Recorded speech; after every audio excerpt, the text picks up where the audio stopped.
Philippe de Villiers s'adresse à Macron. Écoutez ce qu'il dit, c'est vraiment très intéressant et très important à comprendre. Et c'est un message au président de la République. Où est ce message? Alors je voudrais lui adresser le message suivant. Monsieur le Président, nous avons correspondu à une époque. Et je me souviens de votre lettre du 4 juillet 2019, dans lequel vous me dites entre les lignes, vous avez raison sur l'euthanasie. Cette lettre, je l'ai gardée précieusement. Elle est écrite à la main. Elle est bien écrite. Elle est solennelle. Elle est personnelle. Elle vient du fort intime. Donc, qu'est-ce qui vous est arrivé? Est-ce que vous vous rendez compte de ce que vous êtes en train de faire, là? En plus, c'est très serré, ça va être très serré, de plus en plus serré. C'est pas du tout le consensus que vous appelez de vos voeux devant la Grande Loge. Qu'est-ce que vous êtes en train de faire? Vous êtes en train d'opérer un renversement, un basculement éthique, un renversement anthropologique majeur. Vous êtes en train de changer de code. Vous passez du code pénal au code de la santé publique, avec la non-assistance de personnes en danger. La non-assistance de personnes en danger aujourd'hui, c'est un crime. Et la non-assistance à personnes en danger, demain, sera une vertu morale, avec votre loi. Une vertu morale, familiale, civique. C'est intolérable. Renversement anthropologique. Mais ça va plus loin. C'est un retour en arrière, un bond en arrière de 25 siècles, qui nous ramène vers l'âge pré-hippocratique, du nom de ce médecin grec, Hippocrate, qui a défini la médecine et les règles éthiques de la médecine, qui s'énumèrent ainsi, encore aujourd'hui, comme il y a 25 siècles, à Athènes. Premièrement, le soignant soigne. Ensuite, le médecin sauve. Et ensuite, la mort sur ordonnance ne peut pas être le prolongement du soin. D'autant plus, comme le dit Claire Faucade magnifiquement dans son livre, la relation de soin entre le soignant et le soigné est c'est une alliance asymétrique. C'est-à-dire qu'elle repose sur un acte de confiance ineffable. Cet acte de confiance ineffable ne peut pas supporter le soupçon. Comme l'a très bien dit le professeur Juvin, quand il a déclaré, moi, quand j'entre dans la chambre d'un patient, il me regarde, il guette mes yeux, il guette mes mains. Et il se pose la question, que vient-il faire? Mais demain, la question sera plus lourde encore. Que vient-il faire? Me sauver? Ou me tuer. Ou en finir? Avec un calmant, il vient, ou avec une injection létale? Donc, le crime de meurtre va devenir légal. Le crime de meurtre va devenir légal. Appelons les choses par leur nom. Par leur nom, Qu'est-ce que ça veut dire? Ça veut dire qu'on pourra tuer son parent, qu'on pourra tuer son enfant, qu'on pourra tuer son patient. Et ça change tout. C'est-à-dire qu'en fait, la mort administrée sera le prolongement du soin. C'est-à-dire que le soin sera défini autrement par la médecine.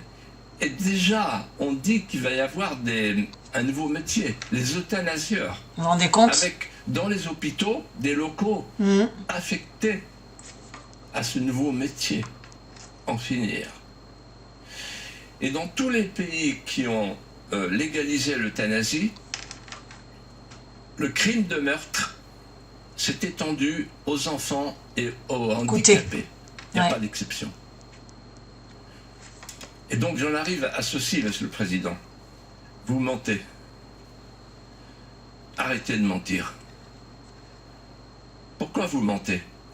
Parce que vous dites avec vos amis députés vous dites qu'il s'agit d'une loi sur la fin de vie. C'est faux, c'est un mensonge. Ouais, complètement. Puisque c'est une loi qui n'est pas que pour la fin de vie. Puisque sont éligibles, je cite, éligibles, vous vous rendez compte le mot, sont éligibles les incurables, les formes de maladies qui ne sont plus soignables, de même que les handicapés, etc. sont éligibles. C'est pas la fin de vie, ça. Ouais. Ensuite, vous avez osé dire, Monsieur le Président, que c'était une loi de fraternité. Regardez-moi dans les yeux, si vous en avez le courage. Bah non, ils ont pas de Comment courage. vous pouvez dire une chose pareille? Ouais. Une loi de fraternité, parce que donner la mort, c'est fraternel. Donner la mort à son père, à sa mère, à son fils, à son patient, c'est fraternel. Vous foutez du monde. Ouais. Et puis, l'aide Source. active à mourir, qu'est-ce que c'est que ce contournement sémantique? L'euphémisation, comme on dit. On contourne. L'aide active à mourir. Alors qu'il s'agit d'oxyre par l'euthanasie et le suicide assisté, disons les mots, prononçons les mots, Ouais. les plus pauvres, parce Oui. que ce sont ceux-là qui sont concernés, Bien sûr. les plus pauvres, les plus faibles. dépressifs, les plus démunis et les plus solitaires. Ouais. Monsieur le Président, ce que vous êtes en train de faire laissera une trace dans l'histoire pour vous et vos amis. Vous serez comparé à ce qui s'est passé en Allemagne en 1933 avec l'action T4, quand on disait dans une loi, je cite, que les personnes incurables doivent avoir droit à une mort miséricordieuse.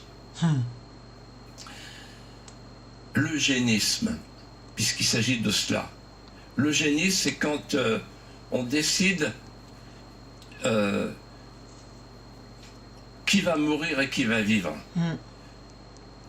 L'eugénisme, c'est quand on est sur le chemin de la dérive vers l'enfant parfait et le vieillard parfait. C'est ça l'eugénisme. Et l'eugénisme, c'est quand on dit délit d'entrave. Monsieur de Villiers, vous n'aurez plus le droit de dire que l'euthanasie est un crime. Vous n'aurez plus le droit de vous battre contre l'euthanasie et le suicide assisté.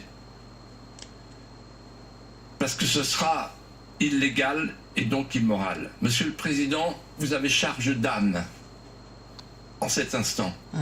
C'est-à-dire que vous avez la charge de devoir considérer qu'en France, aujourd'hui, hélas, ce qui est légal est considéré comme moral.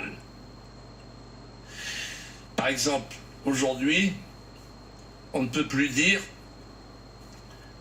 que priver un enfant de sa vie, c'est mal.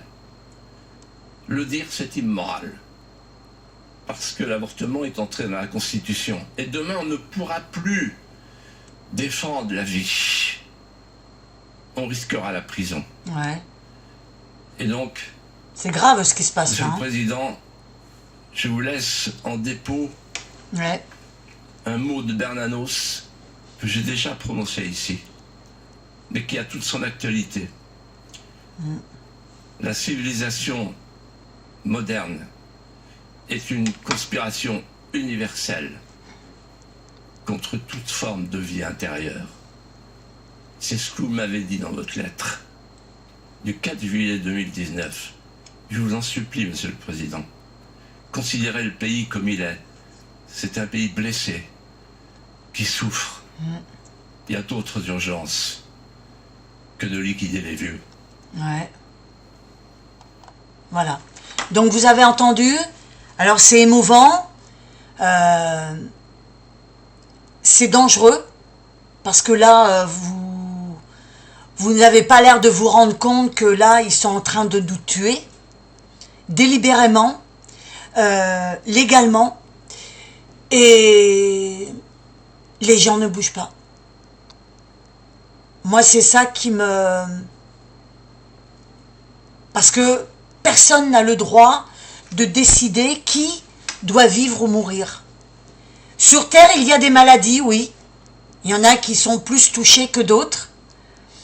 Mais c'est pas parce que celui qui est handicapé ou celui qui a une grave maladie, on doit s'en débarrasser. Parce que c'est ça le mot. C'est vraiment s'en débarrasser. Alors, j'espère que vous allez écouter cette vidéo jusqu'au bout. Et que vraiment, cette vidéo va vous faire réfléchir. Et jusqu'en 2027, je le dirai, le vote de 2027 doit être conscient. Parce que sinon, c'est ce qui nous attend. Mais il n'y a pas que ça. Il y a aussi les islamistes qui vont s'installer de plus en plus en France. De plus en plus, votre liberté sera moindre. Donc, je vous laisse là-dessus et réfléchissez sérieusement qui vous voulez mettre au pouvoir.